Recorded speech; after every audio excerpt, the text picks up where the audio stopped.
Okay. So this morning I wanted to discuss this idea of staying on topic. So, how to write a rap, how to freestyle, and stay on topic. Um,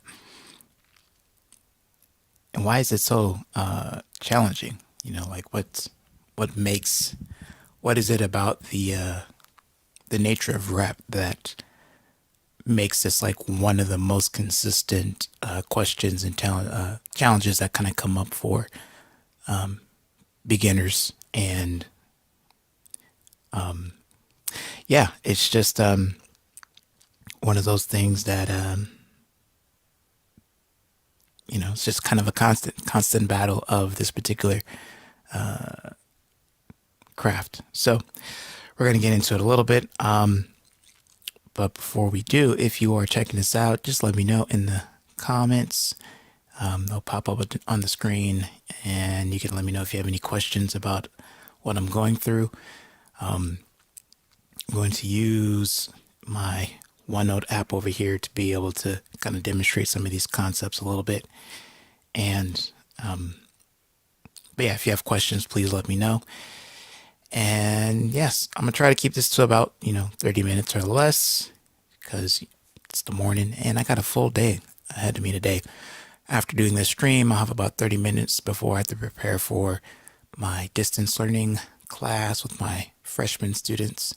And then, so prepare them for that. And if I'm being honest, I'm a little bit underprepared for that because life gets like that sometimes. But we'll get through it. We'll fill in the gaps. I'll answer questions, and we'll be good to go. And we're gonna get started. So, why is it so hard to stay on topic? And I can actually show you why here in a little bit. So, I'm gonna write a word, and then I'm gonna start generating rhymes to go with that word. All right. Yeah, peace to YouTube. All right, we're getting into it. So let's see. Why not? Let's go with that. We're gonna go with peace, and I'm just going to generate rhymes with it. So I'm only going to think of words that sound like the word peace. So I come up with, hold on, it's delayed. So for whatever reason, that's messes with me. Beast. And of course there is east and least, yeast, and one more just to round out. Let's go with please. All right. So we have, let me see, 1, 2, 3, 4, 5, 6. So 3 pairs of rhymes, all rhyming with the sound and the word of peace. Now, the only connection between these words is the fact that they rhyme. But as far as like an easy way to connect all these words to be on topic, that's going to be a challenge. Now take that and let's start with the same word again, peace. But this time, let's just kind of go with associations. So like from peace, and I'm going to go with the meaning of peace. So calm is associated with that. And from calm, you might have relax. And from relax, you might have the word chill. And then you might have non-violence. So the difference between these two lists right here, right? So this is a list of rhymes. And over here, it's just a list of associations. And this goes back to the ways to generate ideas. So we have associations and rhymes. So if you looked at any one of these words, like if you looked at, let's say you saw the word least by itself, there's no logical association that you can connect it to peace besides the fact that it rhymes. But if you look at any word over here, like let's say nonviolence, it's easily associated with peace. So since rap is built on these rhymes over here, right? That's like the main thing that we're listening for when we're listening to raps. It's the rhyme that like takes you into like a different set of associations and a different set of ideas that may be off the topic of what you're trying to discuss, right? So let's say if you're actually trying to talk about peace and then the first word you think of is beast, the game becomes how do you make the ideas and associations that come up with beast relevant and connected to your overall idea about peace. And then that's where the rest of the rhyme comes in. So that's kind of the game that you play in order to stay on topic. So that's kind of like, I guess, the most breakdown version of how I could say about how to stay on topic. And so let me kind of give you maybe a key style version with this. So let's say this is like a freestyle that I'm going to do, and I'll just use like I'm going to use peace for just to kind of keep it consistent. And really, the first things I'm coming up is what I'm writing at right now. So everybody is talking about peace on the mic. I'm a lyrical beast. And let's see. Talking about chips. I don't have the least. I represent worldwide from the west to the east. Yo, what's good? Is that the young goat? Yep, young goat right there. All right. So this is I got this term from my homie James Myers out in Illinois about key style. So basically, it's freestyling, but it's just where you type it out, you don't stop, just as it comes to you. So I did a little bit of that here just to kind of give you this quick 4-bar thing to kind of dissect. So everybody's talking about peace on the mic. I'm a lyrical beast. Talking about chips. I don't have the least. I represent worldwide from the west to the east. Right? Now, each of these lines is not connected. They're only connected by the fact of the rhyming words, right? This subject of this line is sort of, it's about peace. This one is about, basically to brag. All right. Here, talking about chips. I don't have the least. This is another, essentially money brag. And then your last one, I represent worldwide from the west to the east. Here, this is like, how I'll describe this. I represent worldwide. So kind of, this is more of a status brag. I'll look at it, right? So the first line is about a subject of peace, and then everything else is just like a brag of different kinds.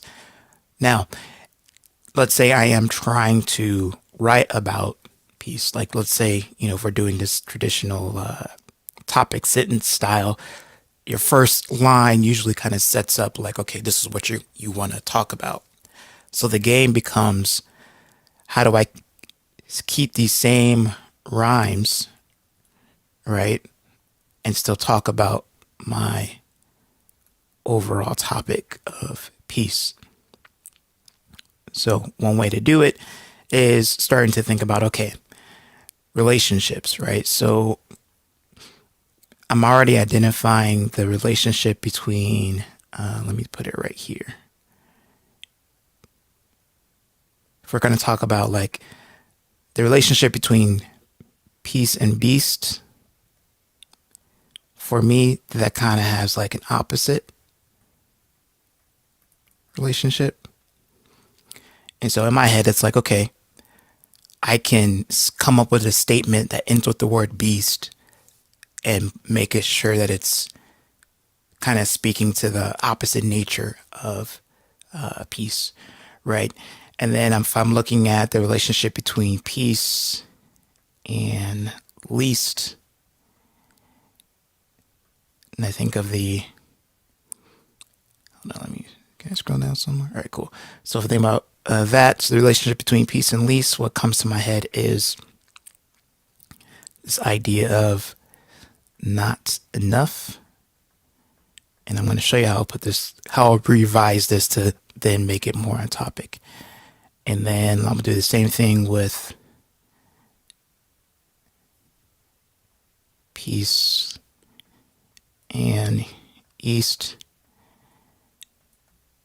And then when I think of the relationship between those two, it makes me think of this idea of the Middle East and the conflict that goes along there. So not enough peace. Hopping back.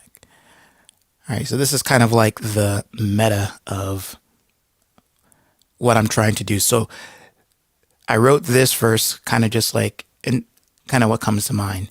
And I think this is how a lot of people start writing, right? It's like, okay, they feel it, they're inspired, and then they start by just kind of key styling something, right? Or just writing something as it comes to them. And whatever their natural tendencies are, is that's what's going to be in the verse. So, maybe a lot of bragging, money brag, status brag, whatever. But then you have to revise to actually start making it be about something, to be about a topic. So my revision of these bars here. So I'm gonna keep my first line the same. So everybody is talking about peace. So I'm thinking everybody's talking about peace, and the word I want to use next from a rhyme is beast. And I'm remembering that, okay, beast is considered to be the opposite of peace. So I'm going to say some kind of statement that still speaks to the idea, actually kind of speaks to the opposite idea of peace. And so as I'm thinking about it right now, so everybody's talking about peace, but they won't soothe their rage beast. All right. And let's see. And then the next thing was, but they won't soothe their rage beast. And so now I'm thinking about, so least is the next word I want to use. And now that second line kind of keeps me in this story about them, right? And so I'll say something like they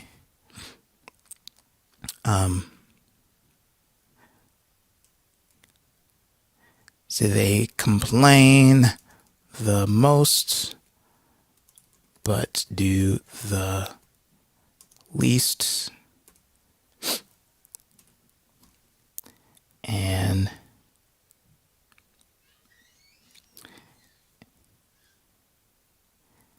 then chanting slogans like peace in the Middle East. All right. So if you can see that right there. So everybody's talking about peace, but they won't soothe their rage beast.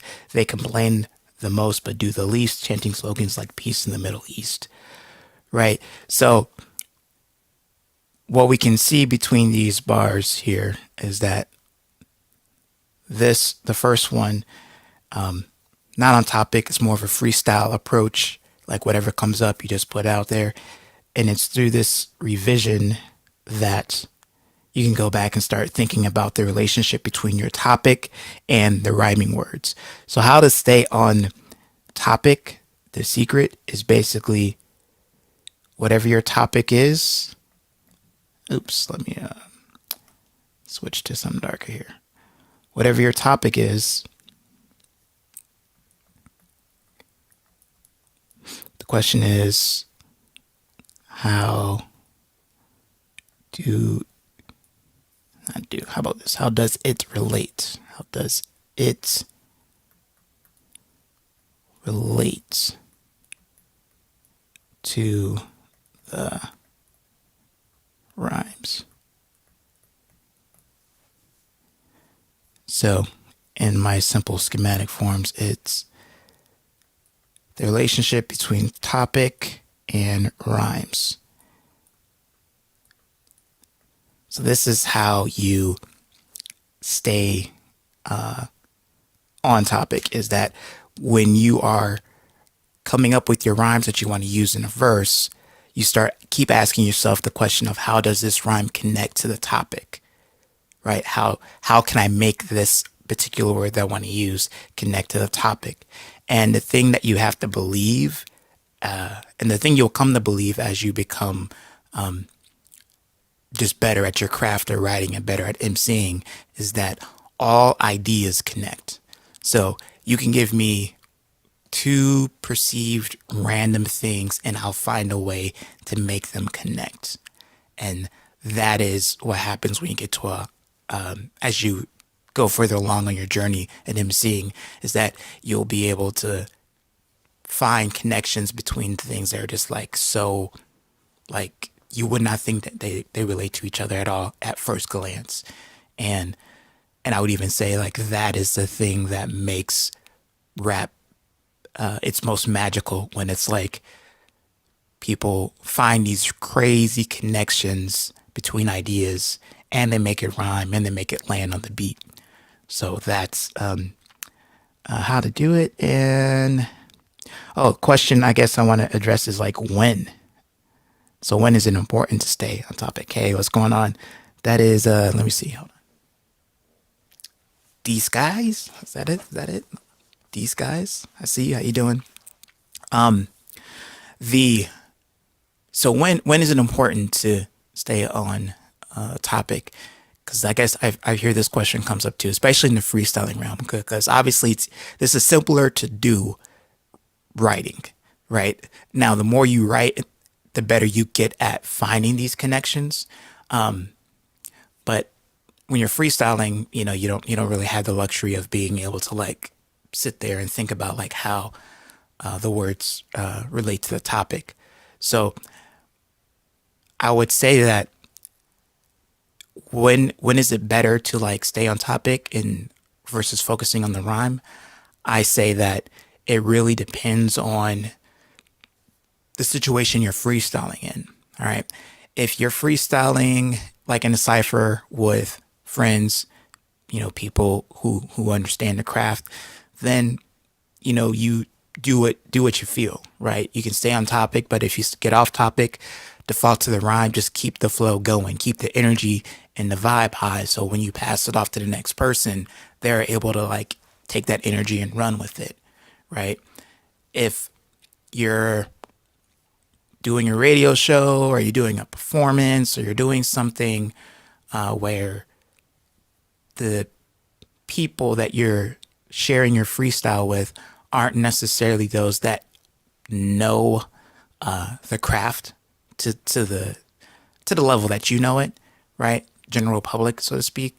Then I would say that being able to stay more towards the meaning might be slightly important, but you never sacrifice the flow, and you never sacrifice like the vibe and the feeling of it. So the more you can make sense and for people to follow it, the better that performance and that freestyle will go for you. So that's my suggestion between the two, where it's better to focus on whenever you need to focus to keep the energy high when you're just like ciphering with friends. And if you're freestyling as a performance, then that's where you might lean a little bit more towards meaning. But it's what I'll even say though about true freestyling, we're not talking about written verses at this point, about true freestyling is that people know and understand that you're making it up as you go. And because you're making it up as you go, again, general public, I'm not talking about a room full of like MCs and people who want like really are into the craft, but general public that you'll, be entertaining with this. The fact that you can use a rhyme, you can rhyme with something that's in the room or they're wearing, right? That's going to blow their mind more than necessarily like the intricacies of multi-syllable rhyming and layers upon layers of like double meaning. Like that stuff may not, the stuff that you have to listen to over and over to really get, doesn't really work in a freestyle environment for the general audience, the general public. So that's what, so just kind of keep that in mind. So now when you're practicing and by yourself, then that's when you're actually like, you make practice harder than the actual game, right? You make your freestyling practice a little bit more challenging to really develop your thinking ability to be able to keep everything on topic, or generate rhyme or whatever it is, that aspect that you're working on. So that's I guess what I got now for staying on topic. I'll, as I come up with more ideas about any of these things I'm talking about this morning, I will continue to update and provide them to you. So I want to give you this drill, and like literally, I think this is actually a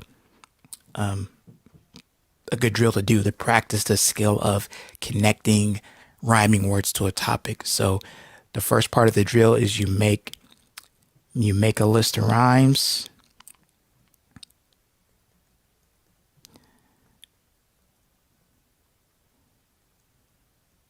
So you make a list of rhymes is the first part. I like my handwriting on the screen. It's pretty fun. And then the next part is you connect rhymes to topic. Right? And then basically you can write or freestyle this process.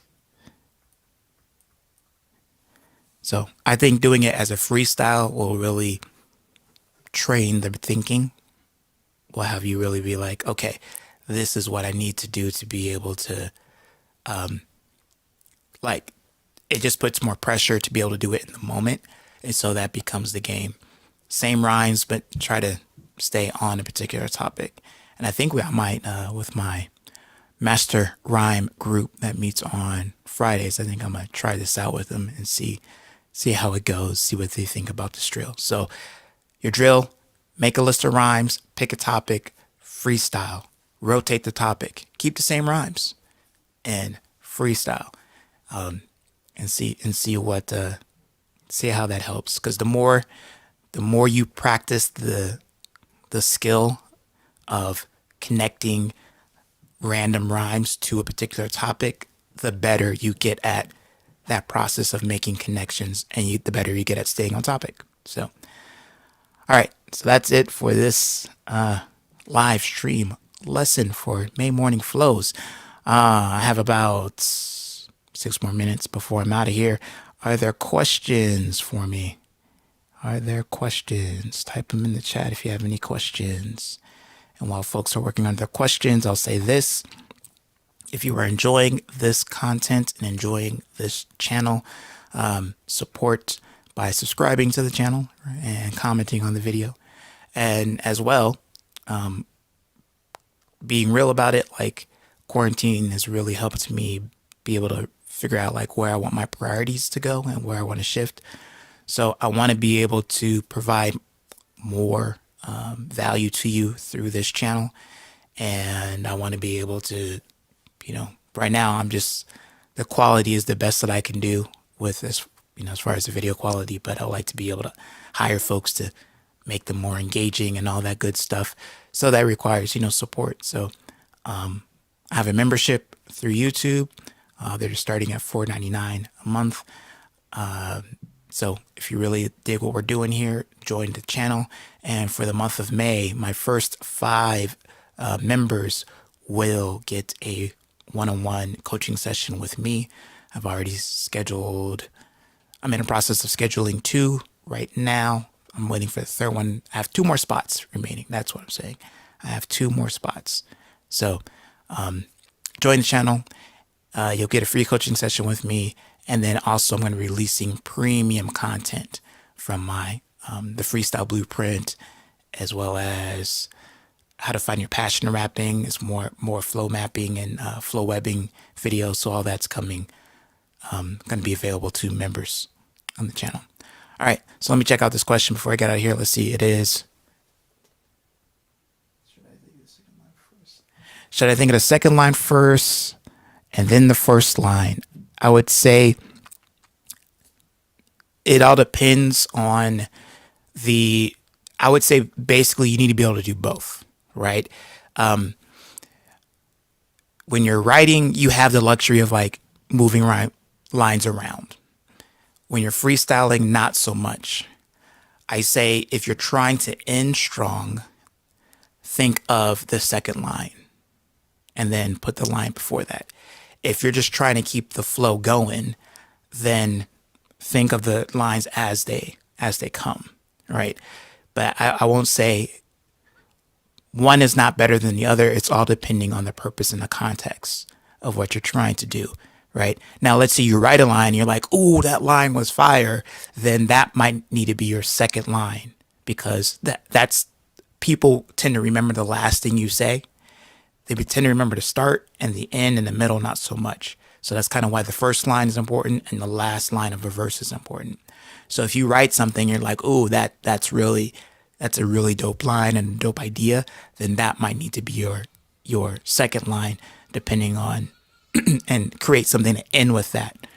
But I can't tell you hands down like it's always best to think of the second line prior to the first, because if you can't get to the second line because you can't think of the first, then you're stuck, right?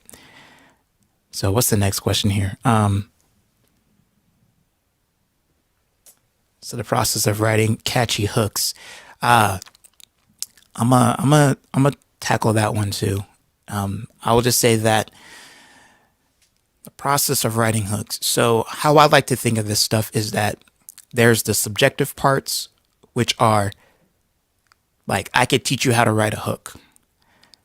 Teaching how to write a catchy hook, that gets into some subjectivity. There are some principles that you can apply that make things catchier than others. But the main thing I would say is that catchy for who?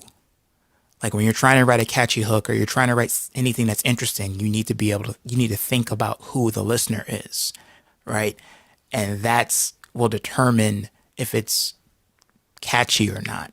Because something that might be catchy for like your old school boom bap cat is not catchy for a drill rapper and a drill rapper's audience. You get what I'm saying? So I would say that the first part is like, who's your listener, right? Who's your listener that you're writing for? If we're talking about catchy hooks. And again, my head's already going into the whole process of like, you're writing for yourself versus writing for an audience and all that. But I'll say that at different phases of your, rap journey, going from just like, I'm interested, I like it, I'm doing it for myself, to now I want to start sharing my music and pursuing some career opportunities with it. Once you make that shift, then there is a part of the process where you're thinking about your listener. It's not the complete process, but it's a part of it. But in the beginning, you're just trying to get your skills up. So you just write what feels good to you and you're trying to figure it out. But once you start shifting over to saying, I want to write something that's good. Well, good for who? Catchy for who? Right? So those are the things that you have to clarify for yourself. All right. Let's see. So you say you spit 4 or 5 lines and then just go blank. Jenny Music, here's what I would suggest that you do for that. I mean, again, without like it, I would talk to you more about it to kind of figure out what the blink is, but I would say that use the flow webbing technique to practice generating ideas, and so you can experience what that feels like, and then, and this I'm talking about freestyling right now, because then if you know what that feels like to continuously generate ideas, then you won't go blank after 4 or 5 lines. Now, if you're talking about rap writing, then you're probably getting into some of the writer's block territory. And writer's block really is just like indecision about what to do next. So if it's a writer's block kind of thing, you're probably deciding between two different approaches. I say flip the page or go to a different part of your page and write both approaches. And then eventually between the two, writing both of them, you'll make a decision, right? It's like, maybe I should start with this one, or maybe I should start with this idea, or maybe I should start with that one. Write both of those ideas, and then by the time you approach it, you'll have made a decision, and you'll be past that block. So, oh, just freestyle, yeah, that flow web, flow web, constantly practice that, practice the skill of just like always having something to say, and that'll get you past the block, the theory side of it. There's an emotional side to it too, but then that's more of the coaching thing that we would work through for that. So, all right.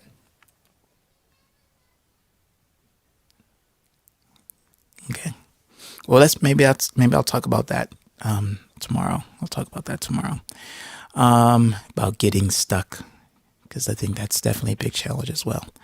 All right, folks. I do need to head out, so I do appreciate your time and your attention for being here with me this morning. Got to get ready for the day job, prepare for my classes. I'm gonna have a lot of time in this chair today. That's what I'm gonna say.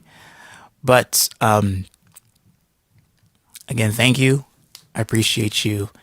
And tomorrow morning, I'll be here 8 a.m. Pacific Standard Time, and working through some more of these rap challenges, teaching, doing what I can to help y'all stay creative out there.